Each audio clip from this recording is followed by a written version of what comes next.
आइए हम हमारी कंपनी के बारे में कुछ बताते हैं। हमारी company great place to work के लिए सर्टिफाइड है। हमारी कंपनी के टोटल 17 मैन्युफैक्चरिंग फैसिलिटीज है, जिसमें से 16 इंडिया में और एक स्वीडन में। हमारी कंपनी 37 ईयर से लगातार कार्य कर रही है। हमारी कंपनी के 70 प्लस प्रोडक्ट फैमिली है, विद 90 प्लस कस्टमर्स। आइए अब आपको हम हमारी टीम के बारे में बताते हैं। हमारी टीम का नाम कौशल है।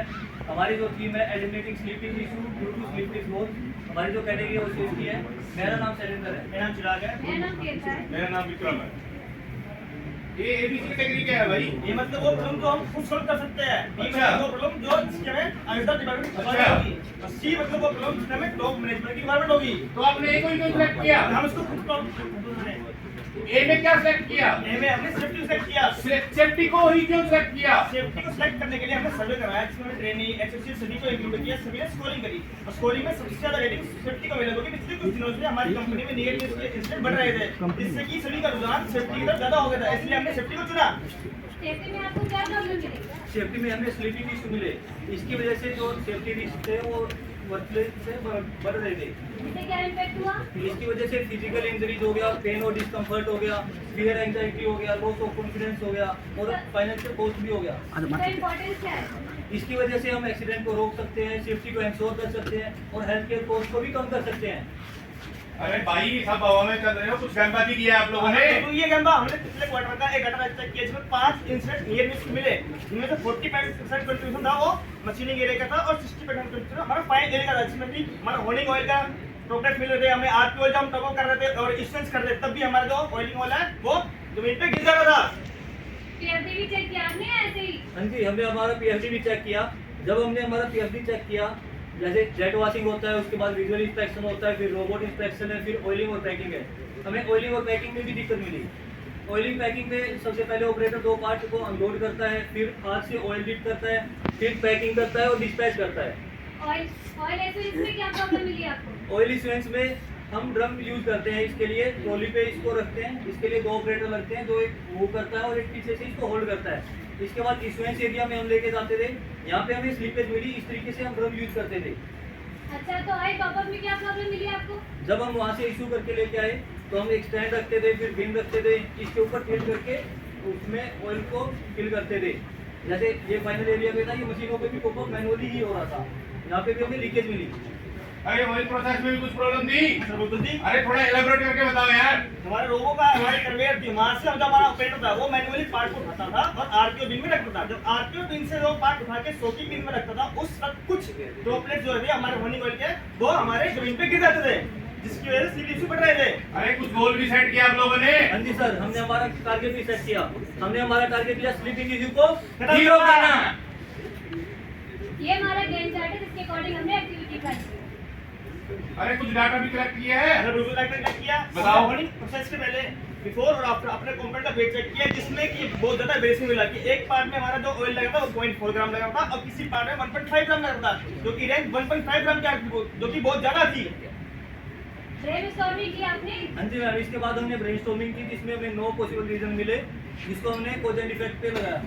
अब मैन में हमें 3 इशू मिले, जैसे अनस्किल मैन पावर हो गया, ओवरलोडेड हो गया, लैक ऑफ अवेयरनेस हो गया। मशीन में हमें एक कॉज मिला, लैक ऑफ मेंटेनेंस। मटेरियल में हमें एक कॉज मिला, इनकरेक्ट ऑयल टाइप। मेथड के अंदर में 5 कॉज मिले, जिसके अंदर excess oil, oil excess, oil top up, improper application, technique use to apply oil. अरे इन कॉज का क्या किया आपने? इसका वैलिडेशन किया हमने। तो बताओ थोड़ा जरा। जैसे हमने मैन में देखा तो हमने सबसे पहले वर्क इंस्ट्रक्शन को देखा कि उसके अकॉर्डिंग काम हो रहा है नहीं हो रहा है, ऑपरेटर स्किल मैट्रिक्स के अकॉर्डिंग काम कर रहे हैं नहीं कर रहे हैं, ऑपरेटर जो काम कर रहा था उसको ऑब्जर्व किया, तो इसमें हमें कोई भी इशू नहीं मिला और ये कॉज हमने मशीन के और मटेरियल के दोनों को वेरीफाई किया, जिसमें कि हमारा जो मेंटेनेंस था पीएम चेक के हिसाब से हमारा पीएम हो रहा था और किसी भी तरह का ऑयल गलत नहीं था, ये हमारे कॉज इनवैलिड थे। फिर हमने अपने मेथड वेरीफाई किया, जिसमें हमारे 5 कोर्स थे, 5 में से 4 कोर्स जो कि हमारे वैलिड मिले, क्योंकि इन चारों कोर्स की वजह से हमारे जो स्लीपरी इशू बढ़ रहे थे, ये चारों कोर्स हमारे वैलिड थे। फिर हमने एनवायरनमेंट को वेरीफाई किया, एनवायरनमेंट के अंदर जो हमारे 2 कोर्स थे, दोनों के दोनों इनवैलिड थे। अरे इन वैलिड को जो आपने क्या किया? भाई एनालिसिस किया। अरे कटिंग ऑयल टॉप मेथड में प्रॉब्लम थी। हां, क्या प्रॉब्लम थी? हम जो टॉप करते रहे ऑयल टॉप हो जाता था मशीन के अंदर। ऐसा क्यों हो जाता था? क्योंकि वो मैनुअली था, मैनुअली क्यों था? ओके मेथड अवेलेबल था। क्या यही टूट बात है? यही टूट बात है। आपके एक्सेस ऑयल में भी प्रॉब्लम थी? हाँ जी मैम, क्या प्रॉब्लम थी? ऑयल सोकिंग टाइम सही से पार्ट को नहीं मिल पा रहा था। क्यों नहीं मिल पा रहा था? ऑयल सोकिंग की प्रोसेस स्किप हो जा रही थी, क्यों आ रही थी? क्योंकि जो सोकिंग की थी और डीपिंग की प्रोसेस वो अलग अलग स्टेशन पर हो रही थी। क्या ये हमारा रूट कॉज हाँ, है? ये- भाई, भाई, बोल रहा है। अरे जो ऑयल अप्लाई करने की टेक्निक थी उसमें भी कोई प्रॉब्लम थी? अब बहुत प्रॉब्लम थी। क्या प्रॉब्लम थी? ऑयल को तब अप्लाई कर रहे तो वो उसमें बहुत ज्यादा variation other part two part 1.5 ग्राम तक आ रहा था, ऑयल क्यों कर रहा था? क्योंकि वो हाथ से डिप करके ही हम ऑयल लगाते थे। हाथ से क्यों डीप करते थे? WI में लिखा था। क्या यही रूट कॉज है? यही बोल रहा है। क्या ऑयल इक्वेंस में भी प्रॉब्लम थी? हाँ, ऑयल इक्वेंस में और ऑयल टॉपर में दिक्कत मिली, क्यों मिली? क्योंकि उसमें लीकेज हो रहा था। लीकेज क्यों हो रहा था? जब भी हम ऑयल को लोडिंग करते थे, अनलोडिंग करते थे ट्रॉली से, तो उस टाइम पे लीकेज हो रहा था, लीकेज क्यों हो रहा था? क्योंकि हमारे पास कोई मेथड नहीं रहा। क्या ये रूट कॉज है? हाँ, यही यही रूट रूट कॉज कॉज है। है।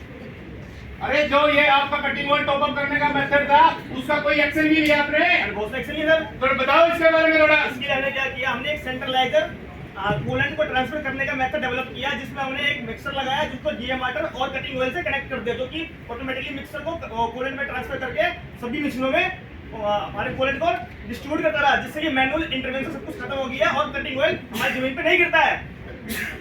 अरे ऑयलिंग और सोकिंग के लिए आपने क्या किया? ऑयल सोकिंग के लिए भी हमने काम किया है। इसके लिए सबसे पहले हमने ऑयलिंग प्रोसेस को समझा।